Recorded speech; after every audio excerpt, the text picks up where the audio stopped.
Hey, Carly here from The Habit, and I want to give you a little bit more insight into what's going on with these doshas. And when I say these doshas, I'm talking about the three doshas. So up to now, I've been giving you a bunch of loving information about your primary dosha, your primary Ayurvedic constitution. This is like the most common ways that you might feel when you are in balance and feeling at your best versus the ways that you're most likely to feel when you are out of it, or how you respond to stress, or what kind of illnesses or discomforts are most likely to show up for you. But the thing that I want to make very clear is that none of us are just one dosha. There are three doshas, and all of us are made up of a combination of the three. So let's start from the beginning. So everything in nature, according to this science of Ayurveda, this is texts dating back as far as 7,000 years. Ayurveda is translated as life science. It's just the understanding of life. And Ayurveda teaches us that everything in this life, including our human physiology, is made up of the 5 elements. We have ether, air, fire, water, and earth. Now, when I talk about being human and being made up of these elements, it makes more sense to think about like the descriptive words that would go along with these elements. So, it's not like someone is made of fire, but when you think of how you would describe a fiery person, that is, they have more fire element in them. So someone who has like super quick digestion, someone who can be kind of critical or aggressive, or like they spit fire. Someone who is hyper organized and like always taking action, feeling really motivated. These people are fiery individuals, and it's the elements of fire and water that create pitta. Water is also like, pitta is this like energy of transformation, and so fire is a very like transformative, moving, like fast spreading element, and so is water. There's this flow with water, and with a pitta person, like you can see this like glimmer, this glistening in behind their eyes. When you think of water in terms of pitta, it's almost got like an oiliness to it. It's like a slick, like the slick car salesman is maybe like a pitta person, potentially out of balance. When it comes to like an earth element, when I say think of someone who's earthy, you might imagine someone that's, really grounding, really chill, someone who you might really like to hug, someone who feels really motherly, that like earth goddess type energy. And so this is the kapha energy. Earth and water creates kapha. And again, when it comes to the water in the kapha element, it's this like almost like a muddy feeling. Like a kapha person always looks like they're really well lubricated, like they've got like a moisture, a moistness to them.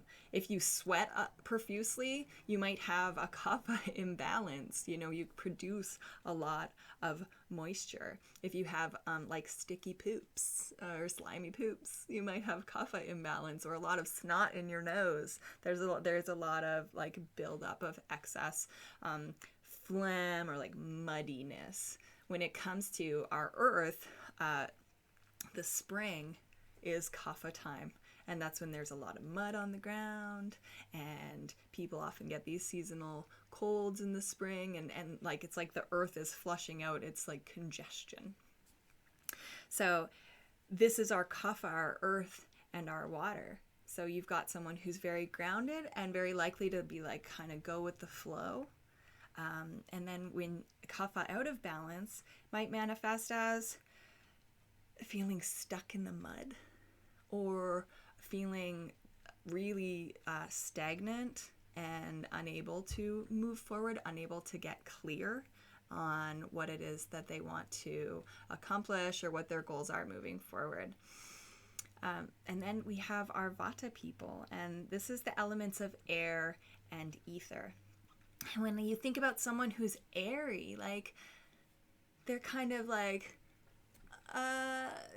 moving around, sort of, they have this like dancey way about them. They're very creative, sort of jumping from thought to thought, weaving from person to person. This is the type of person that has a lot of different groups of friends. They're very conversational, have a lot of stories to tell, and might, you know, it might be hard for them to actually bring their ideas to like grounded reality. They might spend a lot of time in their heads, head in the clouds kind of person, without manifesting those ideas into something that is concrete. They need a little bit more earth element in them. And this is like the next part of this little mini tutorial on the doshas is we need all 3 of these doshas. We need all 5 of the elements in our body in order to live a well and balanced life. If you've got too much vata, too much head in the clouds, like an inability to ground yourself, then you need more kapha, more earth, more like slow down and sit and percolate for a little while. If you've got too much vata and you can't take action because you can't make a decision, you need more pitta. You need more clarity of focus, and discernment is a quality of pitta, like the ability to make a decision and move forward. So, and same with if you've got too much kapha, you need to bring in some pitta so that you can get out of your stuck spot and move forward in your life. If you have too much pitta, too much heat, then you're like criticizing other people, criticizing yourself. There's so much judgment. You feel resentment, you feel anger, you feel exhaustion, you feel this like sense of burning the candle at both ends. Things just stop working because you are burned out, literally. And, you need the lightness of vata. You need to lighten up and take it easy. And then you need this grounding sweetness of kapha. You need to remind yourself of how easy life actually is and how sweet and joyful life can actually be. Because we can get in this like forward momentum state. And this is especially for like busy women, moms, is super easy to have this too much vata and too much pitta. It is so easy because you're like constantly making lists in your head of the things that need to get done, feeling spun out, overwhelmed that you have too much on your plate, and like you're never getting all of the things checked off, and then it comes to the point where you never get to spend time on yourself. And we're martyrs, so even when you do have time for yourself, you don't really use it to your advantage. You might use it to like sort through the kids' clothes in the closet that I need to donate. Or you might end up with a kapha imbalance because there's so much to do that you can't even focus on any of it at all. And so you end up doing nothing. And then your stuff just piles up around you. And then your external environment just overwhelms you. So you're overwhelmed inside your head. And that's kapha imbalance. And you can't do anything at all. And then you're stuck and you don't know where to go. So you may be able to see here how you're not just one dosha. The emotions of pitta and kapha and vata in balance show up in your life, and the emotions of kapha and pitta and vata out of balance might show up in your life as well, depending on the day, depending on how you've slept, depending on your life circumstances, depending on the stage of life you're at, depending on the season. These different chapters show up in our lives, and we need to find a way to balance them. And so let me tell you a little bit about the way that Ayurveda does that. One of the basic, most foundational teachings of Ayurveda is that like increases like. The more you have of something, the more you're going to get of that thing. The more you, in the example of a pitta imbalance, if you are feeling heated in your mind and feeling aggressive, and you're feeling heated in the body. Maybe it's a really hot day, maybe it's summertime and you can't seem to escape the heat of the external environment. And then you decide to eat some spicy food on top of that, or have a cup of coffee on top of that, or have some alcohol on top of that. These things are all pitta provoking, they're called. It's all adding more fuel. It's like lighter fluid to your already existing fire. And that is going to send you over the edge into aggression and criticism and this like pitta imbalance, seeing red, blowing fire. And, you know, it even comes down to like the like increases like comes down to your mental state. The more you say you're busy, the busier you're going to feel. The more you say you're depressed, the sadder you're going to feel. And so like increases like, and Ayurveda teaches that opposites balance. And of course, you've heard this before when it comes to the mental stuff. If you're feeling down, then adopt a gratitude practice, because the more you verbalize the good and outline the good things in your life, the more lighthearted you become about life, the more joyful you become about your life. And so Ayurveda just teaches more simple ways of including balancing elements into your life circumstance. And we do that through tiny habits, through tiny shifts to your daily routine. So it can be as simple as, if you do have a pitta imbalance, if you are feeling too hot, if you have a lot of heat in outside, and it's bringing you a sense of like just overwhelm or overheat in your insides,